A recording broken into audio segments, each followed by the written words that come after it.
구절의 말씀이 함축되어 있습니다. 구절에 보면은 서로 말하되, 그리고 셋째 줄에 보면은 아름다운 소식이 있고, 네 번째 줄에는 침묵이라는 게 있고요, 다섯 줄에는 벌이 있습니다. 그리고 마지막 여섯째 보면은 알리자. 여기에서 말할 때는 언제고 침묵할 때는 언제가 되어야 될 것인가, 무엇을 말해야 되고 어떠한 때에 침묵을 하는 것이 신앙에 있어서 좋은 모습인가 하는 것을 이 사건을 통해서 우리가 볼 수가 있습니다.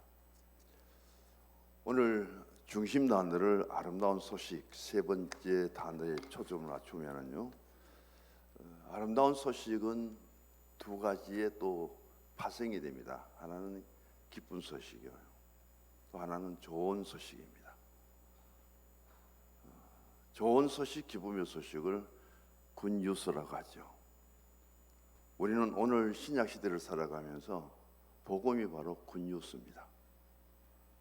이 세상의 어떤 소식보다도 가장 좋은 소식은, 가장 기쁨의 소식은 바로 예수 그리스도 복음이라는 사실을 우리가 기억하게 됩니다. 땅 위에서 기쁨을 입은 사람들 중에 평화로우신 그리스도를 통해서 예수님 오심이 우리에게는 기쁨이에요. 복음이라는 복복자의 소리 엄자입니다. 많은 우리가 복을 누리기를 원하는데, 내 입술 소리를 통해서 예수님의 복음을 전하는 것이 가장 큰 복이라는 거예요. 복음이라는 것을 구체적으로 말하면은 예수님이 이 땅에 오셔서 십자가를 지심으로 하여금 인간의 죄를 대속함으로 그리스도 예수 안에서 이루어지는, 얻어지는 구원이 복음입니다. 그런 복음을 우리가 기쁜 마음으로 전하고 좋은 소식을 전하는 그런 전달자의 입장에서 전파하는 곳에 내가 있다는 사실은 하나님 앞에 너무 감사한 일이죠. 오늘 이 기쁜 소식, 이 좋은 소식을 전하는 사람은 건강한 사람이냐? 아니요. 능력 있는 사람이냐? 아니죠. 권력을 가진 사람이냐? 그것도 아니에요. 오늘 이 기쁜 소식을 전하고 그리고 좋은 소식을 전하는 이들은 4명의 문둥병자입니다. 그들은 성 안에 살 수 없어요. 가정에서 가족들과 같이 살 수도 없습니다. 버림받은 인간이에요. 그래서 그들은 사마리아 성 안에 도시에서 살 수 있는 그들이지만은 문둥병의 진단을 받으면은 그들은 추방을 당합니다. 아무리 가고 싶어도, 아무리 가족들이 불러도 갈 수 없는 현실이에요. 그런 상태 속에 그들은 4명이 친구가 되어서 서로 아픔을 나누고 서로 위로하고 그 삶의 현실 속에서 그들은 그래도 라이벌이 되지 않고 동력자가 되었다는 사실이 중요합니다. 가정도 가지지 못하고 있던 가정도 빼앗기고 고립되고 외롭고 누구도 도와주는 사람 없고 찾아오는 사람이 없는 그곳에도 이 사람들로 하여금 기쁨의 소식을 전하고 이 사람들로 하여금 좋은 소식을 전하는 그 자리에 세워진 것이 얼마나 감사한 일이냐. 오늘 우리는 위정자들을 그럽니다. 대통령부터 시작해서 공의원들 그리고 국회의 의원들까지도 그들은 우리에게 기쁜 소식을 들려주지 못해요. 좋은 소식을 들려주지 못해요. 어떤 자리에서? 가장 높은 자리에서, 가장 능력 있는 자리에서. 그것을 통해서 하나님의 생각과 사람의 생각은 다르다는 것을 또다시 우리가 바라보아야 되죠. 우리는 열왕기 상하를 통해서 그 시대 역사성을 보게 되는데 북왕국입니다. 엘리사 시대 때는 이렇게 사마리아 성이 포위되고 성 안에는 굶주림이 있고 성 밖에는 나병환자들이 쫓겨나서 외롭게 살아가는 이 현실이 있다면은, 엘리야 시대 때는 바알과 아세라 선지자들이 왕궁에 살아가면서 이들이 얼마만큼 하나님을 떠나고 우상 숭배를 하고 백성들이 선지자 엘리야 눈에 바라봐도 한 사람도 없을 만큼 그런 영적인 신앙이 죽어 있는 상태였는 거예요. 역사적으로는 시므리 오므리 왕조에 의해서 아하왕에까지 가장 썩어 빠진 정치 시대가 바로 그 시대예요. 오늘도 마찬가지입니다. 6장에서도 연결되는데, 지금 아람의 군대들이 사마리아에 쳐들어와서 이번 전쟁은 어떤 작전을 세웠냐 그러면은, 완전히 사마리아 성을 포위해서 성 안에 어떤 공급도, 먹고 살 수 있는 양식도 공급을 차단해 갖고 스스로 굶어 죽도록 하는 작전을 세웁니다. 이게 시간이 지나고 나니까 성 안에는 야단이 일어나죠. 비둘기 똥도 사야 되고, 나중에는 자기들 아이들까지 잡아먹어요. 6장을 읽어보면 심각합니다. 어떤 일이 벌어지느냐, 왕 앞에.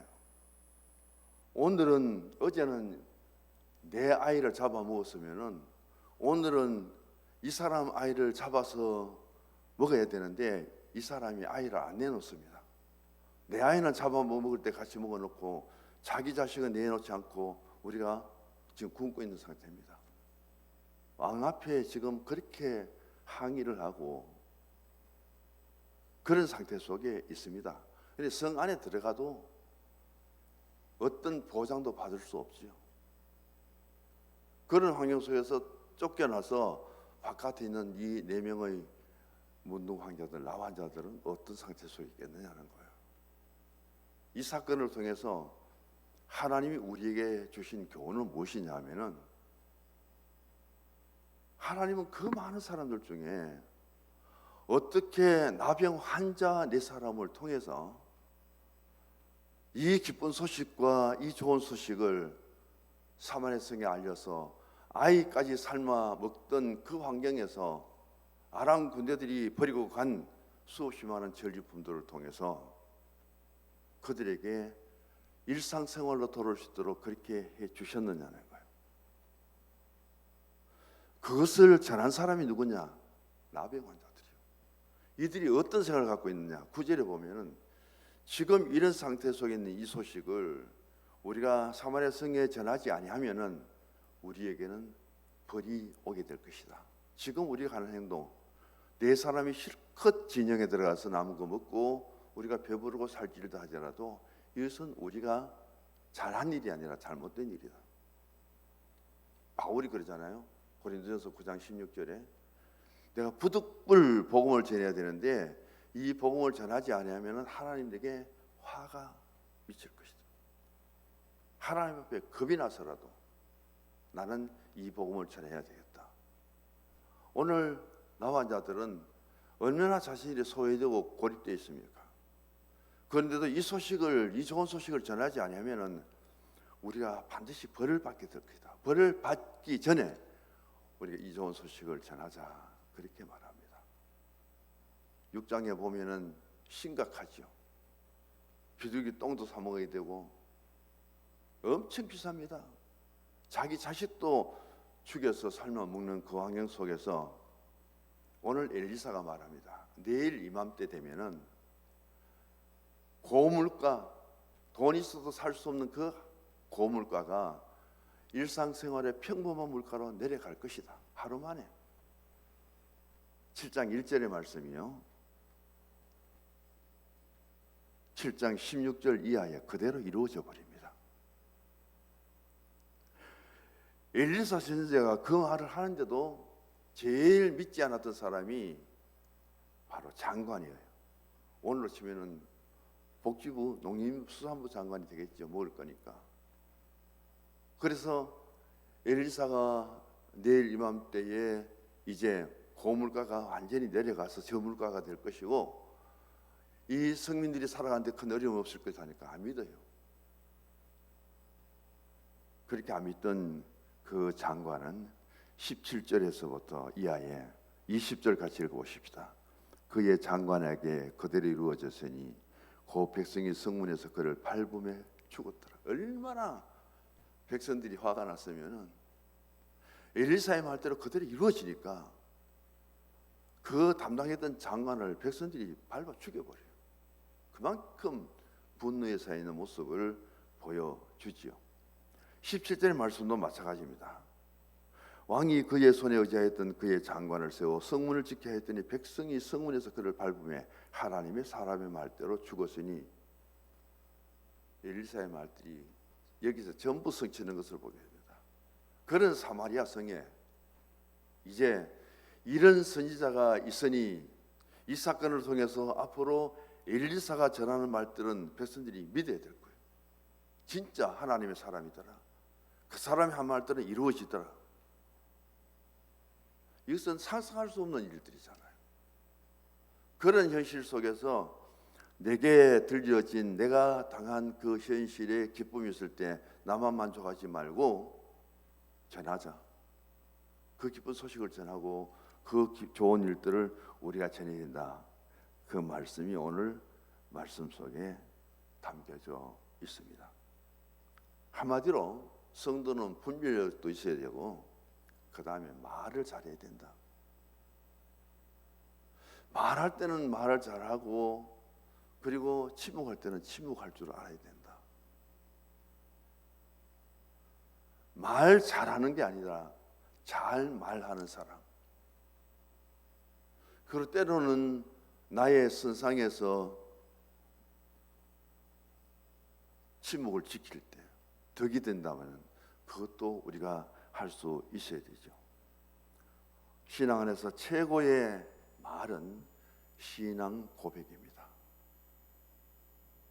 이 신앙 고백 안에는 세 가지 믿음을 우리가 항상 하나님께 고백해요. 나는 전능하신 하나님, 천지의 창조주를 믿습니다. 성부 하나님이죠. 나는 그리스도 예수를 믿습니다. 성령을 믿으며 성령 하나님 믿죠. 단순히 우리가 사도신경을 계속 예배를 시작할 때마다 시작하고 고백하고 새벽기도도 진행하지만은 이 사도신경 안에는 우리 신앙의 핵심인 삼위일체 하나님, 하나님에 대한 믿음, 예수에 대한 믿음, 성령에 대한 믿음이에요. 그 믿음을 우리가 가졌을 때에 나는 신령한 영적인 사람이 되어서 그 하나님 성부 하나님도 찬송해야 되고 성자 예수님도 찬송해야 되고 성령도 찬송해야 되는데 이 사람들이 누구냐? 신령한 복을 받은 사람이다. 에베소서 1장을 보시면은 바울이 아주 그 신앙을 강조하고 있습니다. 그래서 오늘도 우리가 여기 와서 성자, 성부, 성령 하나님을 고백하고 찬송을 부리는 우리는 이 자리에서 하나님 앞에 가장 신령한 복을 받은 분이에요. 육체적인 복을 못 받아도요, 물질적인 복을 못 받았다 할지라도 그 신령한 복을 통해서 이 땅을 떠날 때는 어떤 복보다도 신령한 복이 하나님께 영광이 되고 우리가 가져갈 수 있는 것은 물질의 복도 아니에요. 육체 가져가지 못하잖아요. 부활체는 지금의 몸이 아니에요. 지금의 몸으로 부활한다면은 때리면 아파야 되고 못 먹으면 배고파야 되고 못 마시면 목마르고 울지도 말아야 되고 죽음도 없어야 되는데 부활체의 몸은 다 없잖아요. 다 완성되어 버리잖아요. 그 부활체가 어떤 모습일까? 제가 정의는 다 못 내려도 지금의 우리의 모습은 절대 아니라는 거예요. 그런 모습들을 생각하면서 오늘 우리는 사도신경을 많이 고백하시기를 바랍니다. 왜? 그 말이 최고의 말이기 때문에.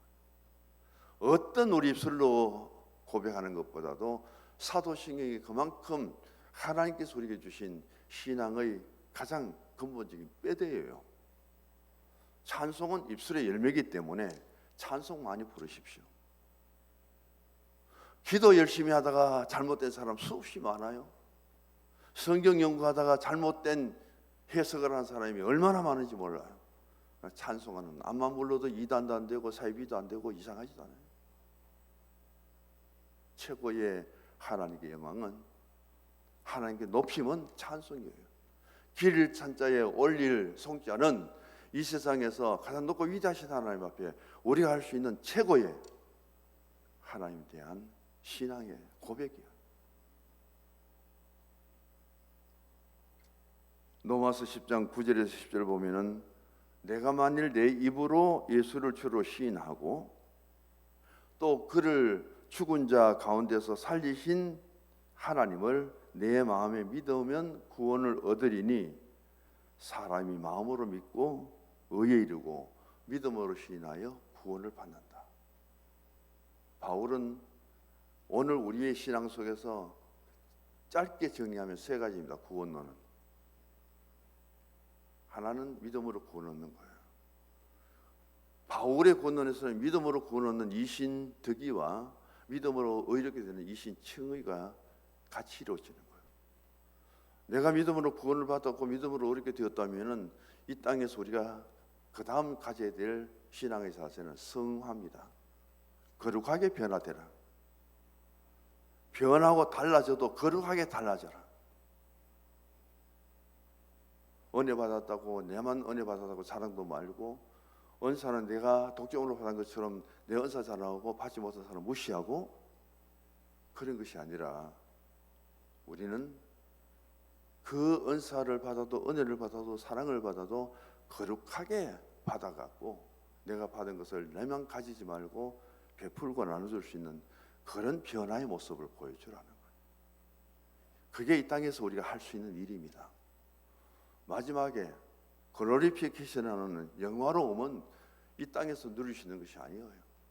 하나님 나라에서 얻어지는 영광의 자리입니다. 오늘 그것을 생각하면서 우리는 성경 속에서 어떤 말을 잘 해야 되느냐, 예수님께 나와서 고침받은 사람들을 보면은 고백을 참 잘했잖아요. 바디메오 같은 사람은 보지도 못합니다. 그래도 불구하고 보이지 않는 예수님, 많은 군중이 따르면서 소란스러울 때 어디에 그곳에서 그런 현상이 있었겠는가?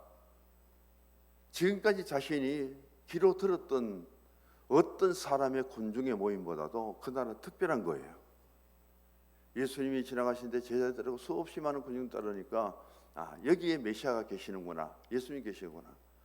그러면서 나사렛 예수야고 얼마나 큰 소리로 고함을 지릅니까? 예수님을 부르습니다. 그 부르짖음에 예수님이 길을 가시다가 길을 멈추잖아요. 그 소리를 듣잖아요. 그래 하여금 예수님이 질문합니다. 무엇을 원하느냐? 바디메오는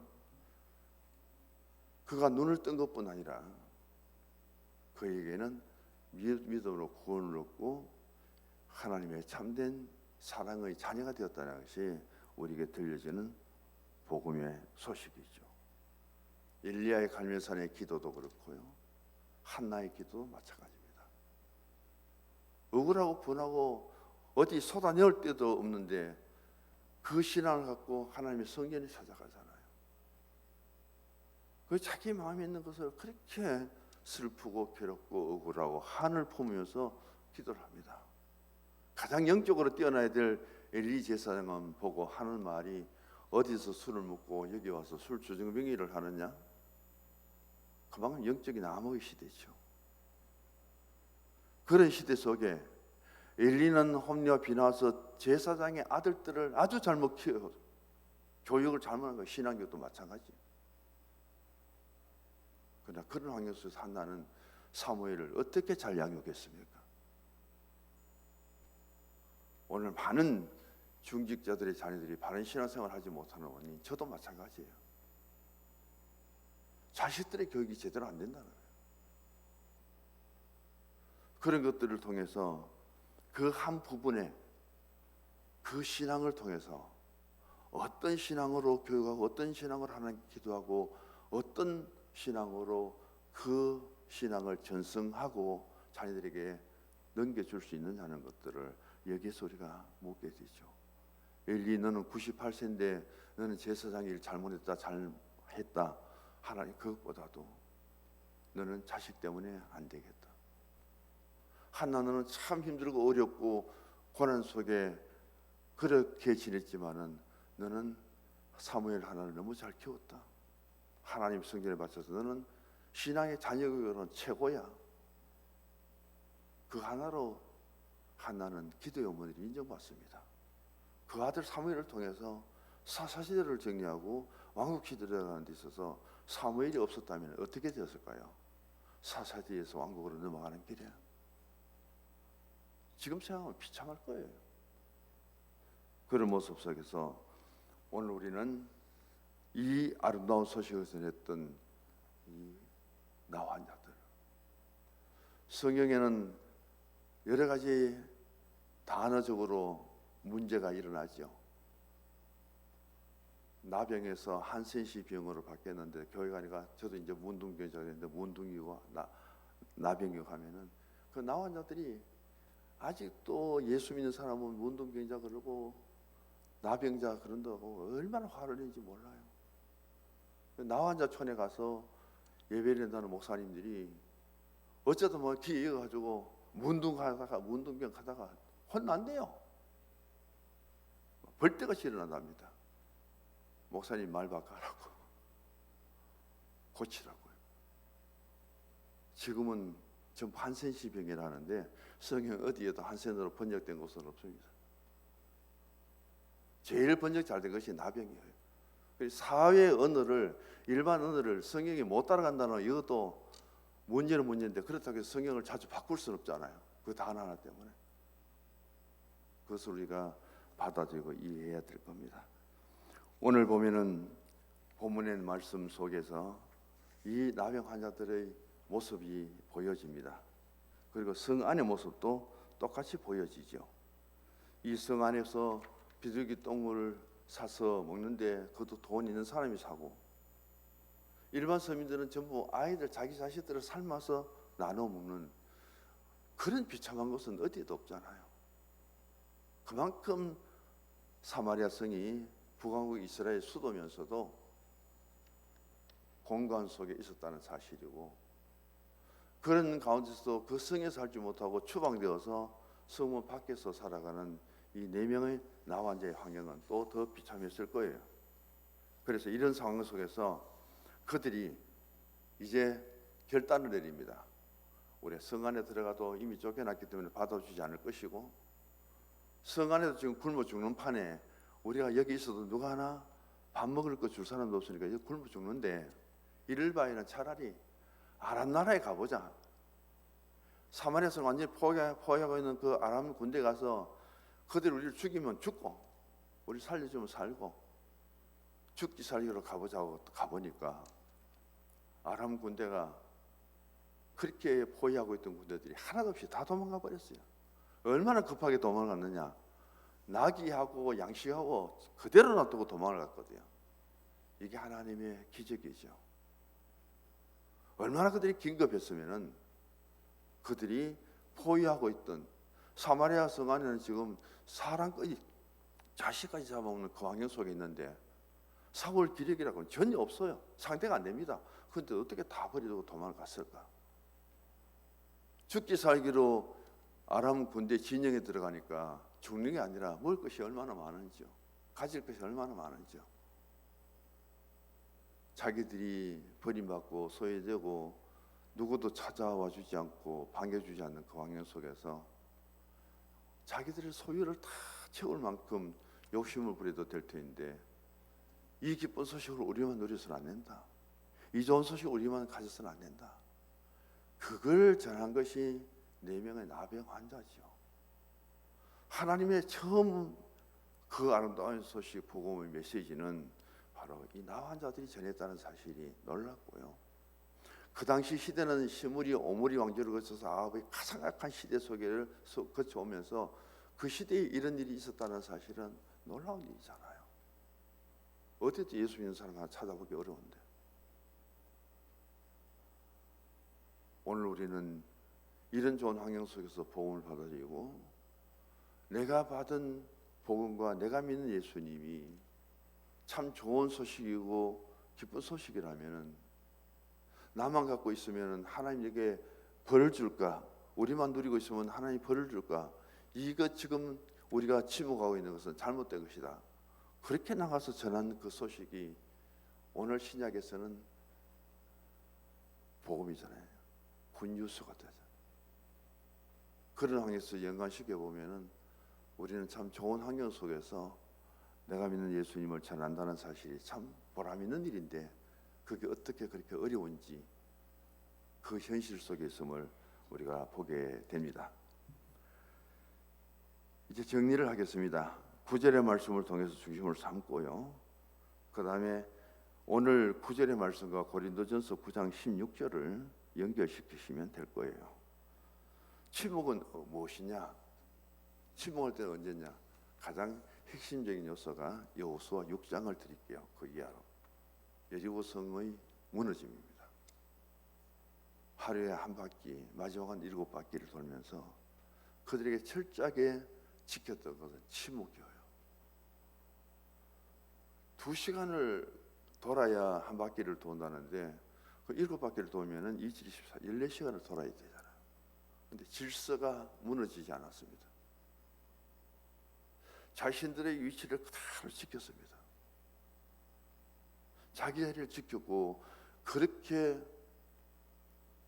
뜨거운 낮에 그 팔레스타인 땅을 돌아도 이들이 불평하지 않았다는 것, 원망하지 않았다는 것, 그게 바로 침묵의 미덕이죠.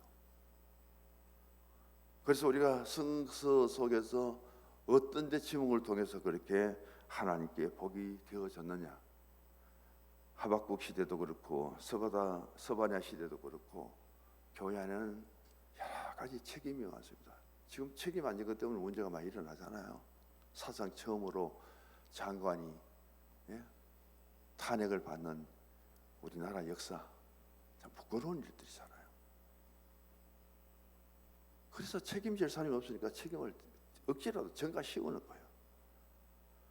그만큼 전과가 있는 사람이 법정에 3번 불려가면 할 말이 없을 텐데 그래도 막 전부 아니라고 거짓말하고 그런 사람이 앞으로 이 나라 대통령이 되면 어떻게 될까요? 심각하잖아요. 뭐 계획의 딸들이라고요?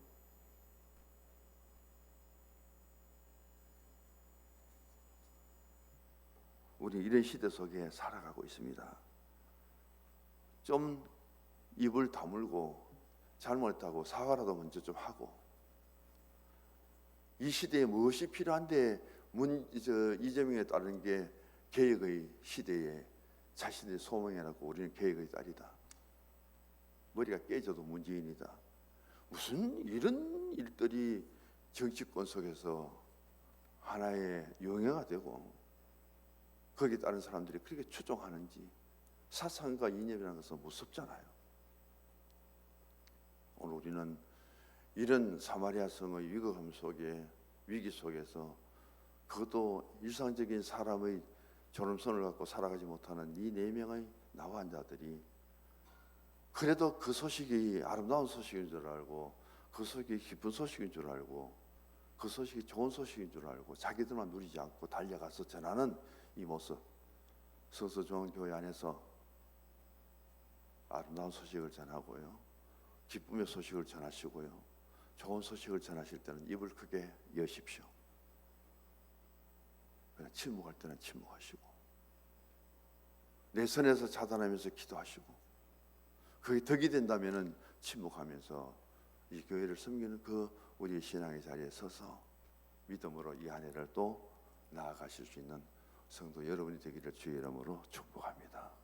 하나님 아버지,